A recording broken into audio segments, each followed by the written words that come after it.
নূর kitchen 0.9 এর পক্ষ থেকে আপনাদের সকলকে জানাই আন্তরিক শুভেচ্ছা। আজ আমি তৈরি করে দেখাবো অত্যন্ত সহজ কিন্তু অপূর্ব স্বাদের ফুলকপির চপ। বাইরে খাস্তা, ভেতরে নরম, একবার খেলে মন ভরে যাবে। প্রথমে আমি নিয়েছি কিছুটা টাটকা ফুলকপি, ভালোভাবে ধুয়ে ছোট ছোট টুকরো করে কেটে নিয়েছি। এর সঙ্গে নিয়েছি ছোট আকৃতির 3টি আলু, ধুয়ে পরিষ্কার করে ছোট ছোট টুকরো করে কেটে নিয়েছি। একটি পাত্রে পরিমাণ মতো জল নিয়ে গরম করে ফুলকপি ও আলু একসাথে সিদ্ধ করতে দিয়ে দিলাম। ঢেকে রাখলে দ্রুত সিদ্ধ হবে। একটি বড় বাটিতে নিলাম 1 কাপ বেসন, হাফ কাপ চালের গুঁড়ো, সামান্য হলুদ গুঁড়ো, সামান্য শুকনো লঙ্কা গুঁড়ো, পরিমাণ মতো লবণ। একটি ছোট্ট অনুরোধ, যারা ইউটিউব থেকে দেখছেন তারা প্লিজ সাবস্ক্রাইব করে পাশে থাকবেন, আর যারা ফেসবুক থেকে দেখছেন তারা ফলো করে সাপোর্ট করবেন। আপনাদের ভালোবাসাই আমার শক্তি। সব শুকনো উপকরণ মিশিয়ে অল্প অল্প করে জল দিয়ে একটি মসৃণ ব্যাটার তৈরি করলাম। ব্যাটার যেন খুব ঘন বা খুব পাতলা না হয়। এবার ব্যাটারটি ঢেকে কিছুক্ষণ রেস্টে রাখবো। এদিকে আলু আর ফুলকপি সিদ্ধ হয়ে গেছে।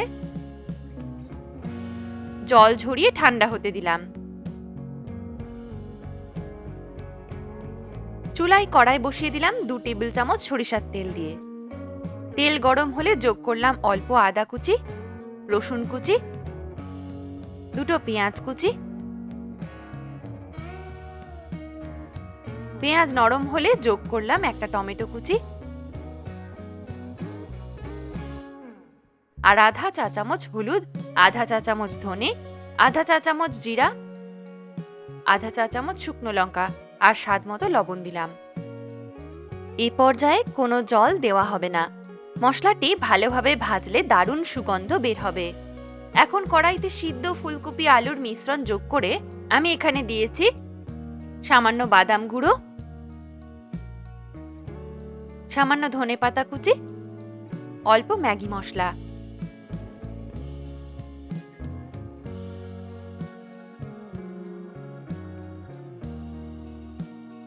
দু মিনিট নাড়াচাড়া করে নামিয়ে ঠান্ডা হতে দিলাম।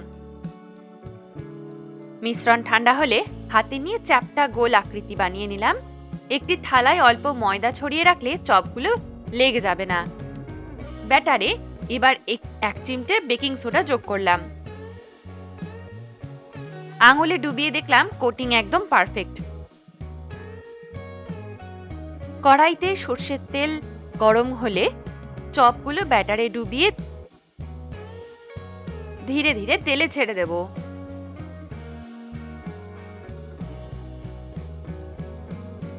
মাঝারি আঁচে উল্টে পাল্টে সুন্দর সোনালী বাদামি রং হওয়া পর্যন্ত ভাজলাম।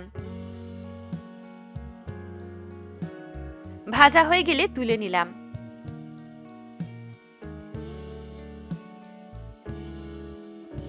একটি চপ ভেঙে দেখাচ্ছি। বাইরে দারুণ খাস্তা আর ভেতরে নরম ও মশলাদার। স্বাদে এতটাই মজাদার যে এই ফুলকপির চপ আপনাদের মনে আবার নতুন জায়গা করে নেবে। বাড়িতে একবার অবশ্যই ট্রাই করে দেখবেন। যারা ইউটিউব থেকে দেখছেন তারা অবশ্যই লাইক, কমেন্ট ও সাবস্ক্রাইব করে পাশে থাকবেন। আপনাদের ভালোবাসাই আমার চলার শক্তি। ধন্যবাদ।